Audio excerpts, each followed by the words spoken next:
What does it mean to use English as an international language in contrast to a foreign or second language? In this matter, we need to define ESL and EFL. An ESL, English as a second language classroom, is in a country where English is the dominant language. The students are immigrants or visitors coming from different countries in which the language is different to English. The class is usually of mixed nationalities, so students don't share a native language or a common culture. Outside the classroom, students have a specific practical need for English and an ample opportunity to use it, and students have to communicate with the language in many places and in many situations different to the academic purposes. Students have extensive daily exposure to English-speaking culture. Although their understanding may be limited by their language skills, they are pushed constantly to use the language to communicate. In contrast, English as a foreign language is quite different. Let's see. An EFL classroom generally takes place in a country where English is not the dominant language. Students share the same language and culture, for example, Spanish in Colombia. The teacher may be the only native English speaker they have exposure to, and finding other people who speak the language can be quite difficult. Students have limited exposure to English-speaking culture, most often through a distorted lens like TV or music. Therefore, outside the classroom, students have very few opportunities to use the language. And for some students, learning English may not have any obvious practical benefit other than being academic. How is English used as ESL and EFL around the planet? Well, let's take a look at Krejci's circles. In the inner circle, English is the mother tongue, and there are different native accents such as American and British, or any other depending on the English-speaking country.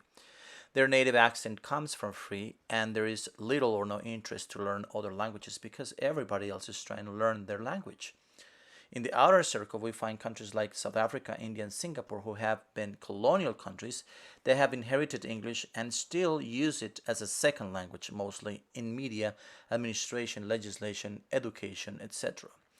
Finally, in the outer circle, we find countries like Colombia, China, Russia, and others, which are permanently trying to increase the level of English speakers with political and economic purposes.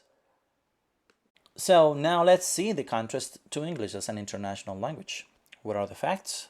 Let's begin. Well, the majority of users of English are not native speakers of the language, outnumbering them by 1 million non-native speakers. English as an international language is an alternative to the traditional models of English such as EFL and ESL today. The notion of native speakers as owners of English is constantly challenged. In other words, the native speaker is no longer the exclusive model for language learning and use. Jenkins, 2007, admits that English as an international language sits more comfortably within a world English's framework.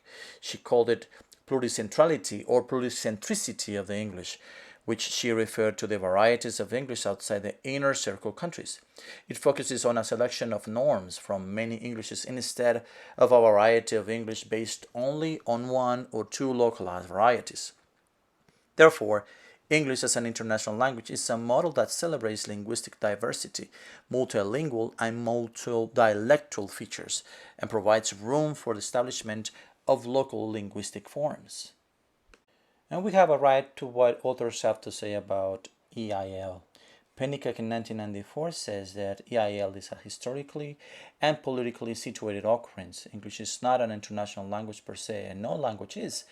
And it's only an international language because it's the product of historical circumstances.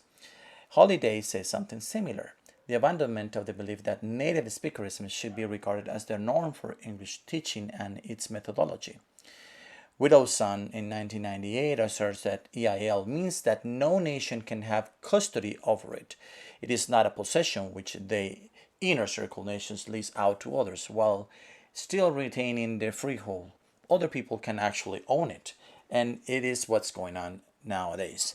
EIL proposes a model that conceives non-native speakers of English as legitimate users of the language, regardless of where they stand in terms of native speakerism, ethnicity, or even linguistic skills, Seelhofer said. So, as we have come to this conclusion, there is the need to develop skills that allow speakers to interact with international users of the language.